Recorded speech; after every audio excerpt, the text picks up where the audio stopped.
Hi to all, a very good morning to one and all. Welcome to Vichita Rajkumar online classes for the MPHW course, medical field and health related videos. Today I am going to discuss about the subject of the midwifery, and that is the belongs to MPHW second year group. Okay, unit 3. Okay, unit 3 already I discussed the part A session, that is the normal pregnancy, and second partition is the antenatal care. Okay, and next coming to the topics. The topics are following like this. Okay, first one is the special needs of the pregnant woman, and next one is the involvement of the husband and family members, and next one is the nutrition in pregnancy, and next one is the identification of the high risk cases, and last one is the preparation of the mother for the safe delivery. Okay na, ఇదండి ఈరోజు MPHW second year గ్రూప్లో subject ప్రసవ శాస్త్రం. ఆ ప్రసవ శాస్త్రం యొక్క సబ్జెక్ట్లో కొన్ని టాపిక్స్ అంటే యూనిట్ 3లో 2 పార్టిషన్స్ అనుకున్నాం. ఒకటి సాధారణ ప్రెగ్నెన్సీ ఒకటి అనుకున్నాం, అంటే సాధారణ గర్భధారణ, అండ్ సెకండ్ వన్ ఈస్ గర్భ సమయంలో పరిచర్యమని శ్రద్ధ అనుకున్నాం. ఓకేనా, సో సాధారణ గర్భధారణ అనేది మనం డిస్కస్ చేసుకున్నాం, ఆల్రెడీ అయిపోయింది. ఓకే, నెక్స్ట్ వన్ ఈస్ ఏంటంటే గర్భధారణ సమయంలో పరిచర్యమని శ్రద్ధ. ఆ యొక్క యూనిట్లో కొన్ని సబ్ టాపిక్స్ అనేవి రిమైనింగ్ ఉన్నాయి, కాబట్టి ఈ రోజు ఆ రిమైనింగ్ టాపిక్స్ అనేవి మనం డిస్కస్ చేసుకుందాం. ఓకేనా, అవి ఏంటంటే ఇక్కడ ముఖ్యంగా చూడండి, special needs of the pregnant woman, and next one is the involvement of the husband and family members, identification of the high risk cases, nutrition in pregnancy and preparation of mother for safe delivery. ఓకేనా, ఇవన్నీ కూడా మనం ఈరోజు discuss చేసుకుందాం.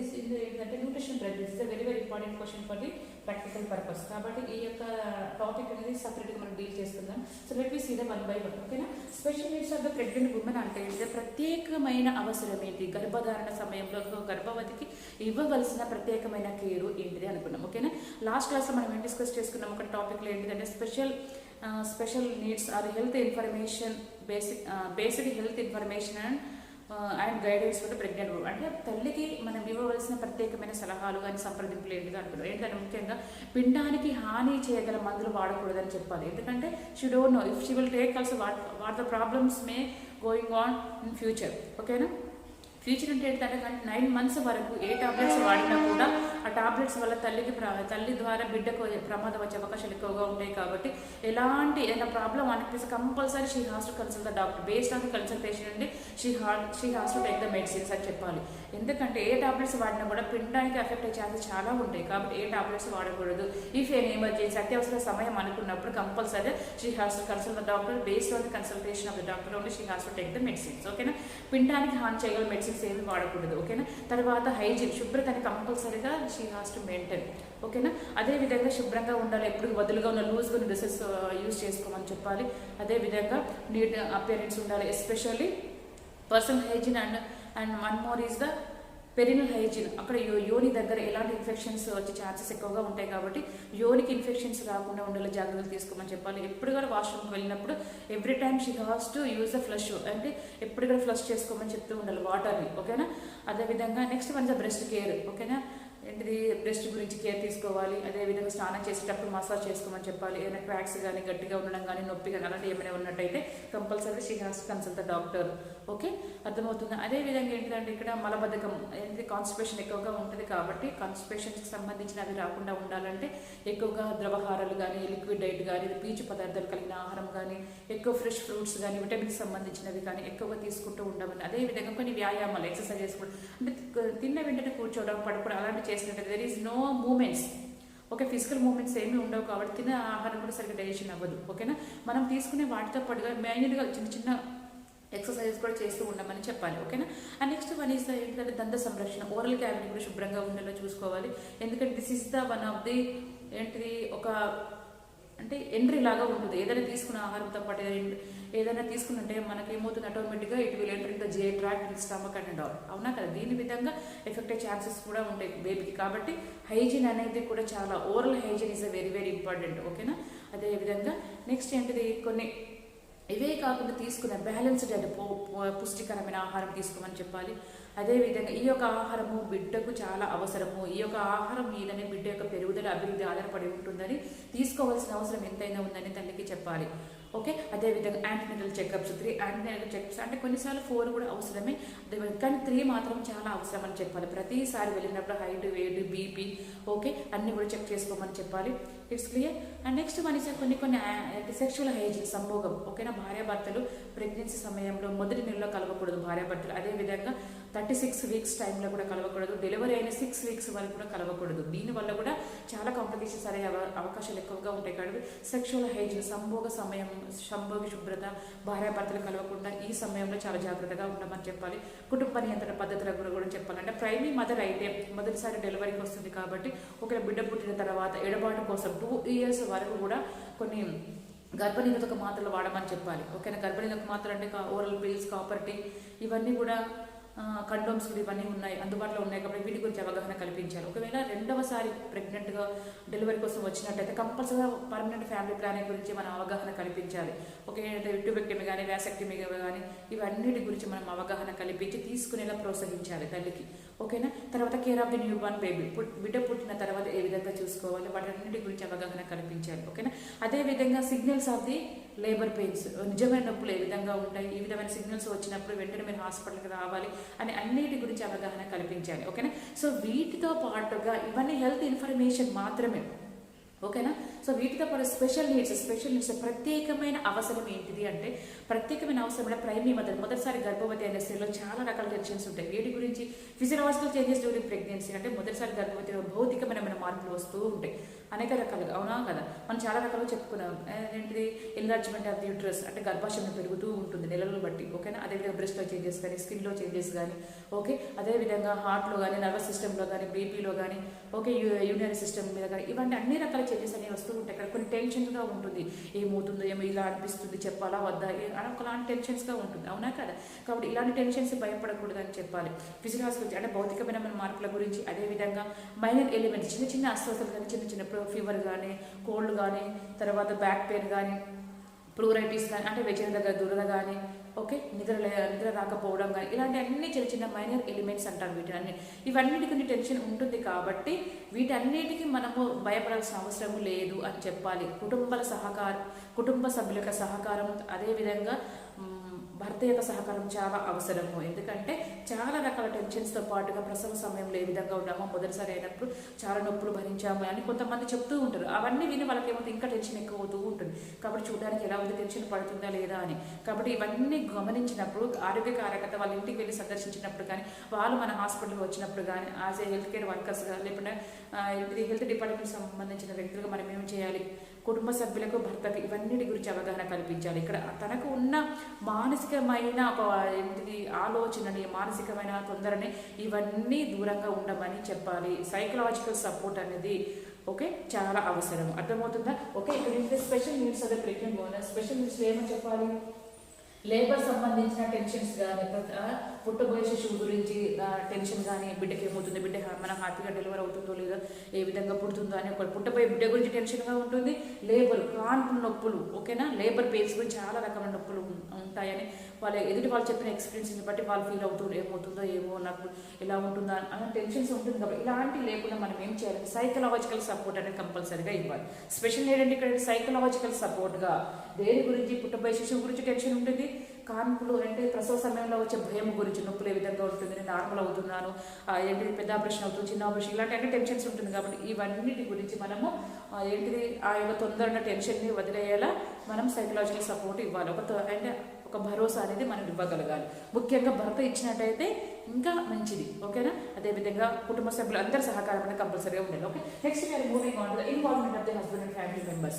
Okay. ఇక్కడ involvement of the husband and family members అంటే ఇక్కడ ముఖ్యంగా ఏంటంటే మనం అనేక రకాల కూడా మనం చెప్పాలి. ఎందుకంటే ఇప్పుడు ఆరోగ్య కార్యకర్త సేవలు అందించేటప్పుడు హెల్త్ కేర్ డిపార్ట్మెంట్ పీపుల్ ఎవరైతే తన గర్భిణీ స్త్రీకి సేవలు అందిస్తున్నారు ఇది ఇంట్లో అయినా కావచ్చు తన సెంటర్స్లో అయినా కావచ్చు హాస్పిటల్ అయినా కావచ్చు సేవలు అందించేటప్పుడు ఏంటిది గర్భిణీ స్త్రీతో పాటుగా కుటుంబ సభ్యులు అదేవిధంగా భర్త కూడా ఉండేలా చూసుకోవాలి. వాళ్ళందరూ ఉన్నప్పుడు ఆరోగ్య కార్యకర్త కానీ తర్వాత ఆరోగ్య కార్యకర్త లేదా హెల్త్ డిపార్ట్మెంట్ సంబంధించిన అందరి సభ్యులు ఎవరైనా కూడా ఈ కొన్ని విషయాల గురించి చెప్పాలి. ఏమేమి విషయాలు కూడా ఆహారము బలవర్ధకమైన ఆహారము తీసుకునేలా చూడాలి. అర్థమవుతుంది ఇక్కడ. ఓకే. ఇవేంటి చెప్పాలి మనం ఇక్కడ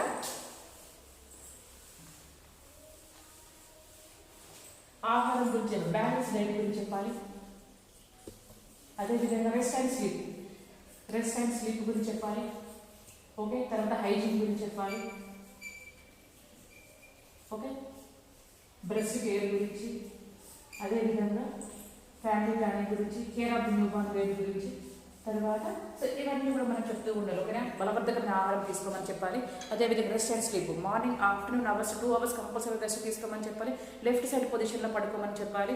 ఓకేనా, ఎందుకంటే ఇలా పడుకోవడం వల్ల ద్వారా బిడ్డ కూడా రక్త ప్రసరణ అనేది మంచిగా మెరుగవుతుంది. హృదయ స్పందన రేటు కూడా మంచిగా క్లియర్గా కరెక్ట్గా మనకు వినిపిస్తుంది. ఓకేనా, ఈ విధంగా పడుకోవడం ద్వారా ఏమవుతుందంటే వాళ్ళకు ప్రెషర్ కానీ ఒత్తిడి కానీ ఎక్కువ అవడం వల్ల హృదయం తల్లి కూడా శ్వాస తీసుకోవడం కష్టంగా ఉంటుంది, బిడ్డ కూడా she may feel difficulty. Okay, రెస్ట్లెస్గా అయిపోతుంది. దానివల్ల ఏమవుతుంది, పిండ కదలికలు కొంచెం తక్కువైపోతాయి, హృదయ స్పందన రేటు కూడా చాలా తక్కువగా వినిపిస్తుంది. కాబట్టి ఇవన్నీ లేకుండా ఉండాలంటే లెఫ్ట్ సైడ్ పొజిషన్లో పడుకోమని చెప్పాలి. ఓకే, 2 hours ఆఫ్టర్నూన్ నైట్ అవర్స్లో కంపల్సరీ 8 hours పడుకోమని చెప్పాలి. ఇది rest and sleep. So next one hygiene చెప్పాలి. ఇంతకుముందు లూజ్గా ఉన్న దుస్తులు ధరించమని చెప్పాలి. ఎప్పుడు వాష్రూమ్కి వెళ్ళినా కూడా వాటర్తో ఫ్లష్ చేసుకుంటూ ఉండమని చెప్పాలి. ఇన్ఫెక్షన్స్ లేకుండా చూసుకోవాలి. ఇచ్చింది కానీ ఇలాంటి ఏమైనా కాంప్లికేషన్స్ ఉన్నట్టయితే compulsory she must consult the డాక్టర్ని అని చెప్పాలి. ఓకేనా, నెక్స్ట్ మన ఇక్కడ ఏంటంటే చెకప్స్ గురించి ప్రతిసారి కంపల్సరీగా యాంటీనల్ చెకప్స్ అనుకున్నాం.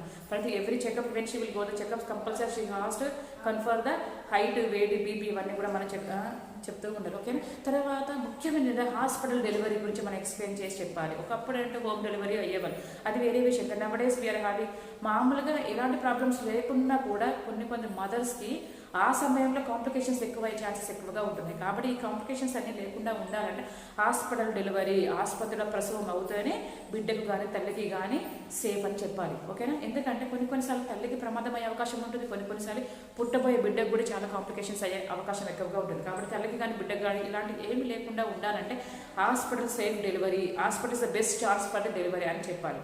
Okay, next one is sexual hygiene గురించి చెప్పాను. ఒక సంభోగ సమయం భార్యాభర్తలు ఈ సమయంలో కలవకూడదని కంపల్సరీగా మనము చెప్పగలగాలి. ఓకేనా, అదేవిధంగా ఫ్యామిలీ ప్లానింగ్ గురించి ప్రైమరీ అదే 2 years వరకు కొన్ని గర్భనిరోధక మాత్రలు, తర్వాత కండోమ్స్, కాపర్టీ, లిపస్ 2 ఇవన్నీ కూడా యూస్ చేసుకోమని చెప్పాలి. వాళ్ళకి ఏది కన్వీనియంట్గా కనిపిస్తే అది వాడుకోమని చెప్పాలి. మనము అన్ని అడ్వైస్, మన ఆప్షన్స్ ఇవ్వాలి, అది ఏది మంచిదో వాళ్ళు సెలెక్ట్ చేసుకోగలుగుతారు. ఓకేనా, అదేవిధంగా లాస్ట్ వన్స్ ఇమ్యునైజేషన్ గురించి, వ్యాధి నిరోధక టీకాలు, ఎస్పెషల్ మదర్ ఏమంటే టీటీ కంపల్సరీగా టు ప్రివెంట్ ధనుర్వాతం, to prevent the tetanus compulsory she has to take the 2 doses of the 2 doses of the tetanus vaccine. Okay, తీసుకునేలా మనము ప్రోత్సహించాలి. ఇవన్నీ కూడా మనము ఎవరికి చెప్పాలి, ఫ్యామిలీ మెంబర్స్కి, అదేవిధంగా భర్త కూడా అందరికీ ఇన్వాల్వ్ చేయగలగాలి. ఓకేనా, ఎందుకంటే ఇవన్నీ ఇన్వాల్వ్ చేసినట్టయితే వాళ్ళందరినీ ఉన్నప్పుడు మనం ఎక్స్ప్లెయిన్ చేసినట్టయితే వాళ్ళకి అనేక విధాలుగా ఇంత అవసరం ఉందా, ఇలాంటి జాగ్రత్తలు కూడా తీసుకోవాలా అనే వాళ్ళకి ఒక ఐడియా వస్తుంది. అవునా కదా, కాబట్టి ఇలాంటి చెప్పినప్పుడు ఇంకా ఎక్కువ జాగ్రత్తగా వాళ్ళు భార్యను చూసుకోగలుగుతారు. ఓకే, మనం జస్ట్ వాళ్ళకి కావాల్సిన మెడిసిన్స్ మాత్రమే ఇచ్చి వెళ్ళిపోతారు, అలా కాదు. ఇవన్నీ ప్రతి ఒక్కటి కూడా అవసరమే. ఆహారం కూడా, balance diet, rest and sleep, hygiene, breast care, family planning గురించి, care of new born baby గురించి, ఇమ్యునైజేషన్ గురించి, ఇవన్నీ వాళ్ళ సంరక్షణలో చెప్పినట్టయితే వాళ్ళు రిమైండ్ చేయగలుగుతారు. డాక్టర్ గారు ఇలా చెప్పారు కదా, వేరే ఇంకా పడుకోవట్లేదు ఏంటి, తర్వాత రెస్ట్ తీసుకోవట్లేదు, తర్వాత మంచి ఆహారం తీసుకోవాలి, లేకపోతే పుట్టబోయే బిడ్డ కూడా తక్కువ బరువుతో పుడతారని వాళ్ళు ఇంకా ఎక్కువ అడిషనల్గా ఇన్ఫర్మేషన్ యాడ్ చేసే అవకాశం ఎక్కువగా ఉంటుంది. వాళ్ళు కూడా మనకి every time they will repetitions ఇస్తారు, రికగ్నైజ్ చేసుకొని నువ్వు ఇంకా ఇలా ఉండాలి అన్నీ వాళ్ళకు రిపిటేషన్స్తో పాటుగా మనకు కొన్ని సలహాలు కూడా ఇస్తూ ఉంటారు.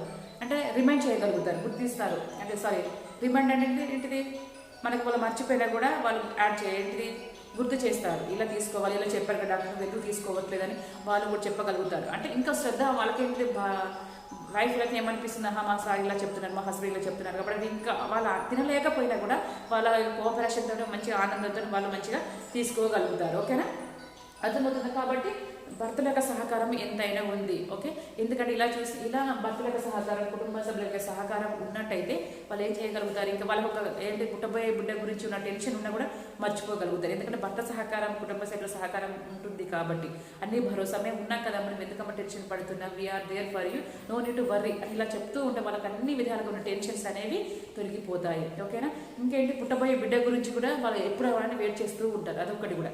ఓకే, ముందు నుంచి జాగ్రత్త, ఇవన్నీ చెప్తున్నారు కాబట్టి ముందు నుంచే వాళ్ళకి ఇంకా జాగ్రత్తగా ఉన్నట్టయితే పుట్టబోయే బిడ్డ కూడా ఆరోగ్యంగా, తర్వాత అన్ని విధాలుగా గ్రోత్ అండ్ డెవలప్మెంట్, ఓకే, అభివృద్ధి మరి పెరుగుదల అనేది ఇంకా మంచిగా వృద్ధి చెందుతుందో ఉండేది. ఓకేనా, it's clear. So next one is ఏంటంటే okay clear to everyone. Okay, అదేవిధంగా ఏంటంటే ఇంకా డేంజర్ సిగ్నల్స్. సో దానికన్నా ముందుగా identification of the high risk cases. Identification of the high risk cases అంటే గుర్తించడం. ఐడెంటిఫికేషన్ అంటే గుర్తించడం. హై అంటే ఎక్కువ, రిస్క్ అంటే ప్రమాదం. ఎక్కువగా రిస్క్ ఉన్న కేసెస్ని మనం ఏ విధంగా గుర్తించడం, ఎవరిని మనం హై రిస్క్ కేసెస్ అంటాము. ఓకే, ప్రెగ్నెంట్ మదర్స్లో కూడా identification, how to identify the high risk cases among the pregnant mothers. గర్భవతులలో కూడా ప్రమాదకరమైన సూచనలు, ప్రమాదకరమైన కేసెస్ని మనం ఏ విధంగా గుర్తించవచ్చు, ఎవరిని మనం ప్రమాదకరమైన సూచనలు మనం అంటున్నామో తెలుసుకున్నాము. ఇప్పుడు ఏంటంటే ముఖ్యంగా కొన్ని అంటే 145 సెంటీమీటర్ పొట్టిగా ఉన్న వాళ్ళకి ఏమవుతుంది, కట్టివలయం కానీ పెల్విస్ కానీ చిన్నగా ఉంటుంది, కానీ బేబీ అనేది తొందరగా అందులో ఎంగేజ్ అవ్వదు. బేబీ నార్మల్గా అయినా కూడా ప్రసవం అవడం చాలా కష్టం. ఓకేనా, కాబట్టి ఇలాంటి వాళ్ళని హై రిస్క్ కేసెస్ గుర్తించవచ్చు. ఓకే, హైట్ 145 సెంటీమీటర్స్ కంటే తక్కువగా ఉన్న 35, ఓకే 35 కంటే ఎక్కువగా ఏజ్ ఉన్న వాళ్ళు ఆ టైంలో ప్రెగ్నెంట్ అయినా, ఓకే తర్వాత 18 ఇయర్స్ కంటే తక్కువగా ఉన్న వాళ్ళు మ్యారేజ్ అయినా, ఓకే తక్కువ వయసులో పెళ్లి అయిన వాళ్ళకి, ఎక్కువ వయసులో ఉన్నప్పుడు పెళ్లి అయిన వాళ్ళు, ఓకే అర్థమవుతుందా. తర్వాత గర్భ సమయంలో బ్లీడింగ్ అయినా కూడా, గర్భ సమయంలో కానీ ప్రసవ సమయంలో గర్భ సమయంలో బ్లీడింగ్ అయినా, ఓకే అదేవిధంగా ఫీవర్ 3 days కంటే ఎక్కువగా ఉన్నా కూడా, కొన్నిసార్లు ఫీవర్గా ఉంటుంది, హెడేక్గా ఉంటుంది, తర్వాత మస్కగా ఉన్నా, ఇలాంటివన్నీ కూడా మనం డేంజర్ సిగ్నల్స్గా మనం గుర్తించాలి. ఓకేనా, తర్వాత IUGR లోపల బిడ్డ సరిగా పెరుగుదల సరిగా లేకపోయినా, IUGR పెరుగుదల సరిగా లేకపోయినా, ఫీటల్ హార్ట్ రేట్ సరిగా లేకపోయినా, ఓకే ఫీటల్ మూమెంట్స్ బిడ్డ కదలికలు సరిగా లేకపోయినా, మూమెంట్స్ అంటే కదలికలు అంటారు. ఓకేనా, బిడ్డ యొక్క కదలికలు సరిగా లేకపోయినా, హృదయ స్పందన సరిగా లేకపోయినా, పిండం యొక్క ఏంటిది లోపల పిండం యొక్క అభివృద్ధి సరిగా లేకపోయినా, ఓకేనా వెయిట్ తక్కువగా ఉన్నా, ఫీవర్ ఎక్కువగా 3 days కంటే ఫీవర్ ఎక్కువగా ఉన్నాయి, హెడేక్ ఉన్నా, మస్క కళ్ళు కనిపించిన, ఇవన్నీ డేంజర్ సిగ్నల్స్గా మనం గుర్తించాలి. గుర్తించిన వెంటనే మనం ఎక్కడికి రిఫర్ చేయాలి, PHC ప్రాథమిక ఆరోగ్య కేంద్రానికి మనము పంపించాలి. It's clear to everyone. అర్థమవుతుందా. Identification of high risk cases, ఈ యొక్క కేసెస్ మనం వెంటనే గుర్తించిన వెంటనే దగ్గర ఉన్న హాస్పిటల్కి అంటే PHCకి రిఫర్ చేయమని మనం సలహాలు ఇవ్వాలి. ఓకే, నెక్స్ట్ వన్ ఇదా ఇంకా వేరే సిగ్నల్స్, ఇదే కాకుండా ఇంకా వేరే ఉన్న వాటిని FRUకి రిఫర్ చేయాలి. FRUకి రిఫర్ చేసే కేసెస్ ఏముందో మనం చూద్దాం. ఓకేనా, ఇక్కడ ఏంటంటే ముఖ్యంగా గర్భంలో చనిపోయిన శిశువు బిడ్డ పుట్టడం అంటే స్టిల్ బర్త్స్, అంటే లోపల వాళ్ళు తెలియకుండానే చనిపోతారు పిల్లలు. ఓకే అర్థమవుతుందా. చనిపోయిన తర్వాత మళ్ళీ డెలివరీ సమయంలో కానీ ఫీటల్ హార్ట్ సౌండ్స్ మనం విన్నప్పుడు ఇలాంటి ఏముండవు మూమెంట్స్ కానీ, తర్వాత హార్ట్ సౌండ్స్ వినలేకపోవడం, అలాంటి వాళ్ళు ఏమైతే లాస్ట్ కన్ఫర్మ్ చేస్తారు బిడ్డ చనిపోయిందని, అంటే గర్భంలో చనిపోయిన బిడ్డ పుట్టడం స్టిల్ బర్త్స్ అంటారు. ఓకేనా, అదేవిధంగా ఏంటంటే ప్రీ ఎక్లాంషియా అంటే గుర్రపు వాతం, కంటికి కనిపించిన వాపు కానీ, కొన్నిసార్లు స్వెల్లింగ్స్ కానీ, యూరిన్లో ఆల్బమిన్లు కానీ, ఇవన్నీ ఉన్న డేంజర్ సిగ్నల్స్ మనం గుర్తించాలి వెంటనే. ఓకేనా, ప్రీ ఎక్లాంషియా కానీ వైద్య సంబంధమైన కొన్ని మెడికల్ సంబంధమైన ఇప్పుడు ఫిట్స్ కానీ, ఓకేనా స్పృహ తప్పి పడిపోవడం కానీ, తర్వాత కిడ్నీ సంబంధమైన కానీ, ఓకే అదేవిధంగా గుండె సంబంధమైన, ఓకే షుగర్ కానీ, ఇలాంటి ఏమైనా వైద్య సంబంధమైన ప్రాబ్లమ్స్ ఉన్నా, ఓకే ఇవన్నీ మనం వెంటనే గుర్తించాలి. ఎక్కువ కాన్పులైన స్త్రీలలో, ఎక్కువ కాన్పులు అంటే ఏంటిది 4 కంటే 5 కంటే ఎక్కువ కాన్పులైన స్త్రీలలో కూడా మళ్ళీ మళ్ళీ డెలివరీకి వచ్చిందనుకో ఆల్రెడీ ఎనిమిదిగా ఉంటారు, కాబట్టి వాళ్ళకి ఇంకా ప్రాబ్లం అయ్యే అవకాశాలు ఎక్కువగా ఉంటుంది. ఓకేనా, కానీ ఎక్కువ కాన్పులైన స్త్రీలకి గుర్తించాలి. HB తక్కువగా ఉన్న వాళ్ళకి లెస్ దాన్ 10 grams కానీ అలా ఉన్న స్త్రీలను గుర్తించాలి. ఓకే, తర్వాత 35 years ఉన్న వాళ్ళకు కూడా ఇంకేంటిది హృదయ స్పందన ఫీటల్ మూమెంట్స్ సరిగ్గా లేకపోయినా, గర్భ సమయంలో బ్లీడింగ్ ఎక్కువైనా కూడా, ఓకే ఇలాంటివన్నీ మనము వెంటనే గుర్తించాలి. ఓకే, అదేవిధంగా అమ్నియాటిక్ రప్చర్ ఉమ్మనీటి సంచి పగిలిపోవడం, దాని ద్వారా అంటే మనసు నిండక ముందే కొంతమందికి ఉమ్మనీటి సంచి పగిలిపోతుంది, దాని ద్వారా బ్లీడింగ్ రావడం దాని ద్వారా నీరు రావడం, ఉమ్మనీటి సంచి పగిలిపోయినా, ఓకే తర్వాత మనసు నెలలు నిండక ముందే ఉమ్మనీటి సంచి పగిలిపోయినా, నెలలు నిండక ముందే నొప్పులు వచ్చినా, ఓకే సో ఇవన్నీ గుర్తించాలి. అర్థమవుతుందా. So these are some of the very danger signals. So ఇవన్నీ మనం గుర్తించి వెంటనే ఏంటిది FRU ఫస్ట్ రిఫరల్ యూనిట్స్ అంటే 108 కానీ, తర్వాత అంబులెన్స్ సౌకర్యం ఉన్న హాస్పిటల్స్కి వీటిని FRU అంటారు. ఓకేనా, ఇవన్నీ మనం గుర్తించి వెంటనే హాస్పిటల్కి మనం రిఫర్ చేయగలగాలి. ఓకే, ఇదే విధంగా ఇంకా ముఖ్యమైన సిగ్నల్స్ ఉంటాయి, వెరీ డేంజర్ సిగ్నల్స్.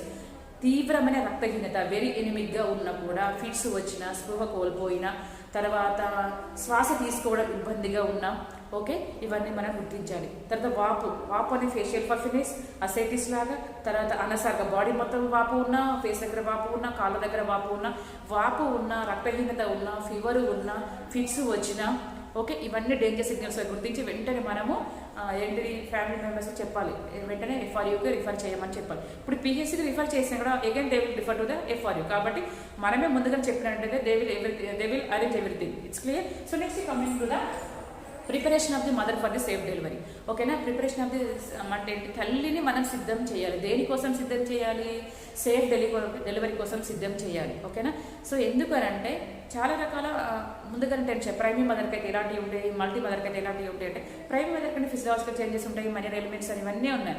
చాలా రకాలుగా టెన్షన్స్ అనేవి ఉంటాయి. కాబట్టి టెన్షన్తో పాటు అన్ని భయాందోళనలు ఏమవుతుందో ఏమని ఉంటాయి. కాబట్టి అన్ని ఒక భర్త యొక్క సహకారం, కుటుంబ సభ్యుల సహకారం కంపల్సరీగా ఉండాలి. ఓకే. వీటితో పాటుగా మనం ఏంటిదంటే ముఖ్యంగా ఏంటిదంటే ఇక్కడ ఏం గుర్తించాలంటే మనం ఎక్స్ప్లెయిన్ చేయాలి. ఏంటి ఇక్కడ ఎకనామికల్, ఆర్థిక పరమైన వాటి గురించి మనం ఎక్స్ప్లెయిన్ చేయగలి. ఆర్థిక వనరులు అంటే కొన్నిసార్లు ఏంటిది వాళ్ళకు మా మదర్ ఏంటిది ప్రెగ్నెంట్ మదరు, ఆమెకి ఇలాంటి కాంప్లికేషన్స్ లేవు, మాకు ఎంత అవసరమే ఉంటుంది మనీ అనుకుంటారు. కానీ కొంతమంది నార్మల్గా ఉన్నా కూడా డెలివరీ సమయంలో చాలా కాంప్లికేషన్స్ అరేజ్ అవకాశం ఉంటుంది. ఓకేనా. కాబట్టి వాళ్ళు ముందుగానే చెప్పాలి. ఏమైనా సమస్యలు వచ్చినప్పుడు ముందుగానే కొంచెం ధనము కానీ కొన్ని మనీ కానీ ముందుగానే పొదుపు చేసుకోమని చెప్పాలి. ఓకేనా. అవసరమైతే యూజ్ చేసుకోవచ్చు, లేకపోతే నేను మళ్ళీ మిగతా వాటికి కూడా స్పెండ్ చేసుకోవచ్చు చెప్పాలి. అంటే ఇక్కడ ఫైనాన్షియల్ ఎఫర్ట్స్ అనేవి పెట్టగలిగే స్థితిలో ఉండాలి. ఏవి లేవని ఉంటే ఆ సమయంలో ఎఫర్ట్స్ పెట్టలేకపోతే బిడ్డకైనా వాళ్ళకి ఎవరికైనా ఏంటి వాళ్ళు మెడికల్ ట్రీట్మెంట్ అనేది ఇవ్వడం కష్టమవుతుంది. ఓకేనా. కాబట్టి అర్థమవుతుందా? It's clear. So next money సహకారం అనేది ఉండాలి. అన్ని యొక్క విధాలుగా ఏంటిది బిడ్డకు కావలసిన, తల్లికి మరియు బిడ్డకు కావాల్సిన అన్ని వస్తువులు కానీ దుస్తులు కానీ రెడీగా ఉంచుకోవాలి. ఓకే. బిడ్డను చుట్టడానికి బిడ్డకు టవల్ కానీ ఓకే నాప్కిన్స్ కానీ ఇవన్నీ సిద్ధంగా ఉంచుకోవాలి. తల్లికి నైటీ కానీ డ్రెస్సెస్ కానీ సారీస్ కానీ అనేక రకాల ప్యాడ్స్ కానీ ఇవన్నీ సిద్ధంగా ఉంచుకోమని చెప్పాలి. ఇవన్నిటి గురించి మనము ఏంటి ఫ్యామిలీ మెంబర్స్కి మన సహకారం అందించాలి. అదేవిధంగా కొన్ని రకాల సిగ్నల్స్ ఉంటాయి. ఈ సిగ్నల్స్ ఏమైనా ఉన్నాయేమో వెంటనే గుర్తించమని చెప్పాలి. ఏం సిగ్నల్స్ అంటే యోని ద్వారా జిగట వంటి రక్తంతో కూడిన జిగట వంటి స్రావం వస్తుంది. ఇది అంటే this are the signals for delivery. Danger signals అని కాదు. ఒక జిగట వంటి రక్తంతో కూడిన జిగట వంటి స్రావం కానీ, తర్వాత ఉమ్మరెంట్ సంచి పగిలిపోయి తెల్లటి తేటగా ఉన్న స్రావం బయటికి రావడం కానీ ఇవన్నీ ఏంటంటే నిజమైన నొప్పులు, నిజమైన అంటే షీఈస్ రెడీ టు డెలివరీ అన్నట్టు, అంటే డెలివరీకి సిద్ధంగా ఉన్నదని అర్థం. కాబట్టి ఇవన్నీ కూడా గుర్తుంచుకొని వెంటనే హాస్పిటల్ 108 గురించి చెప్పాలి. ముఖ్యంగా వేటి గురించి చెప్పాలి? 108 వాహనం గురించి, లేకపోతే మీరే వెహికల్ సిద్ధంగా చూసుకోవాలి. మీరు 9 months నిండిపోయింది, ఏ సమయంలో డెలివరీ అయ్యే అవకాశాలు ఎక్కువగా ఉంటాయి. కాబట్టి మనీ రెడీగా ఉంచుకోమని చెప్పాలి. అన్ని కావాల్సిన దుస్తులు రెడీగా ఉంచుకోమని చెప్పాలి. అదేవిధంగా ఏంటిదంటే కావాల్సిన వెహికల్ వెహికల్ రెడీగా ఉంచుకోమని చెప్పాలి. అదేవిధంగా PHC గురించి దగ్గర ఉన్న 24 hours into 7 days అందుబాటులో ఉన్న దగ్గరగా ఉన్న PHCకి వెళ్ళమని చెప్పాలి. 108 ఒకవేళ వెహికల్ సిద్ధంగా లేకపోతే 108 అవైలబుల్గా ఉంచుకోమని చెప్పాలి. ఫోన్ చేయమని చెప్పాలి. వీటన్నిటి గురించి వీటితో పాటుగా ఏంటి ఆమెలో ఉన్న చేంజెస్ గురించి, నొప్పులు రావడం 20 minutes కంటే లేదా తక్కువ సమయంలో ఎక్కువ నొప్పితో కూడిన కడుపు నొప్పి. ఓకేనా. నొప్పితో కూడిన కడుపు నొప్పి కానీ, అదేవిధంగా కొన్ని జిగట వంటి స్రావం కానీ, ఉమ్మనిస్ నుంచి పగిలిపోవడం కానీ ఇలాంటివన్నీ కొన్ని నొప్పులు అనేవి వస్తాయి. ఇవన్నీ డెలివరీకి ఇంకా ఏంటి సమయం అంటే డెలివరీకి విధంగా ఉందని అర్థం. కాబట్టి ఇవన్నీ గుర్తుపెట్టుకొని తల్లిని మోటివేట్ చేస్తూ ఉండాలి. ఓకేనా. So this is about the preparation of the mother for safe delivery. ఓకేనా. అర్థమవుతుందా? It's clear. ముఖ్యంగా ఏంటంటే ఐడెంటిఫికేషన్ హై రిస్క్ కేసెస్లో మనం ఎక్కువగా గుర్తుపెట్టుకోవాలి. ఎందుకంటే మనం గుర్తించాలి. నార్మల్గా గుర్తించినట్టయితే అబ్నార్మల్ ఈజీగా ఫైండ్ అవుట్ చేయగలుగుతాం. ఓకేనా. హైట్ తక్కువగా ఉన్న, తక్కువ వయసులో మ్యారేజ్ అయినా, ఎక్కువ వయసులో మ్యారేజ్ అయినా, పిండ కదలికలు సరిగా లేకపోయినా, ఓకేనా, హృదయ స్పందన రేట్లు సరిగా లేకపోయినా, ప్రీ ఎక్లాంప్షియా వైద్య సంబంధమైన వ్యాధులు ఉన్నా, ఓకేనా, అదేవిధంగా నెలలు నిండక ముందే నొప్పులు రావడం, ఓకేనా, తర్వాత బిగ్ బేబీ చాలా పెద్ద బేబీ అయినా కూడా గుర్తించాలి. తక్కువ బరువు ఉన్న, ఓకేనా, big baby, small baby, prematured నెలల ముందే పుట్టడం, అంటే ఇలాంటివన్నీ మనం గుర్తుంచుకోవాలి. ఓకేనా. అర్థమవుతుందా? ఉమ్మడి సంచి పగిలిపోవడం, నెలలు నిండక ముందు నొప్పులు రావడం, నెలలు నిండక ముందు ఉమ్మడి సంచి పగిలిపోవడం, ఓకే, ఇవన్నీ మన రక్తహీనత ఉన్నా, ఇంకా అదర్ కాంప్లికేషన్స్ ఏమైనా ఉన్నా, ఓకే, మనం మల్టిపుల్ ప్రెగ్నెన్సీ కవలలు ఉన్నా, హైటోమియా ఇది పొట్ట పెద్దగా ఉన్నా, ఓకే, ఇవన్నీ మనము ఇంకా చాలా ఉన్నాయి. అవన్నీ మనం గుర్తుపెట్టుకొని తర్వాత ఓవర్ బ్లీడింగ్ అయినా, ఓకే, 500 ml కంటే ఎక్కువగా ఉండకూడదు. ఓవర్ బ్లీడింగ్ గర్భ సమయంలో, ప్రసవ సమయంలో ఎక్కువ బ్లీడింగ్ అయినా కూడా చాలా జాగ్రత్తగా మనం ఇవన్నీ గుర్తించి వాళ్ళకి సలహాలు సంప్రదింపులు ఇచ్చి సరైన సమయంలో స్పందించి హాస్పిటల్కి వెళ్తేనే బిడ్డ యొక్క ప్రాణాన్ని తల్లి యొక్క ప్రాణాన్ని కాపాడే వాళ్ళం అవుతాం. కాబట్టి as a health care workers we have to know each and everything. కాబట్టి మనం ఈజీగానే నార్మల్ థింగ్స్ నేర్చుకున్నట్టయితే అబ్నార్మల్గా వాళ్ళకి ఐడియా ఇవ్వగలరు, ఇలా ఉండాలి, ఇలా లేకపోతే మీకు ఏమైనా అనిపించినట్టయితే వెంటనే మమ్మల్ని కలవండి, లేకపోతే మీకు దగ్గర ఉన్న హాస్పిటల్కైనా వెళ్ళండి, లేదా వెహికల్ సిద్ధంగా ఉంచుకోమని చెప్పండి. ఓకే, ఇవన్నీ సిద్ధంగా ఉంచుకోమని చెప్పాలి. అర్థమవుతుందా? It's clear to everyone. So I finish the total unit except the nutrition pregnancy ఉంది. So that will deal in later. It's clear to everyone. So అన్ని నేను డీల్ చేయగలిగాను కంప్లీట్ యూనిట్ 3లో పార్ట్ బి అనుకున్నాను యాంటీనేటల్ కేర్. ఒక antenatal కేర్లో అన్నిటి గురించి నేను ఎక్స్ప్రెషన్ అనేది ఇవ్వడం జరిగింది. ఈ వీడియో కానీ మీకు నచ్చినట్టయితే లైక్ చేయండి, షేర్ చేయండి. మరిన్ని వీడియోల కోసం నా ఛానల్ సబ్స్క్రైబ్ చేసుకోండి. ఓకే, కింద ఉన్న బెల్ ఐకాన్ ప్రెస్ చేయండి. Okay, if you have any doubts you can keep on comment box. Okay, thank you all once again.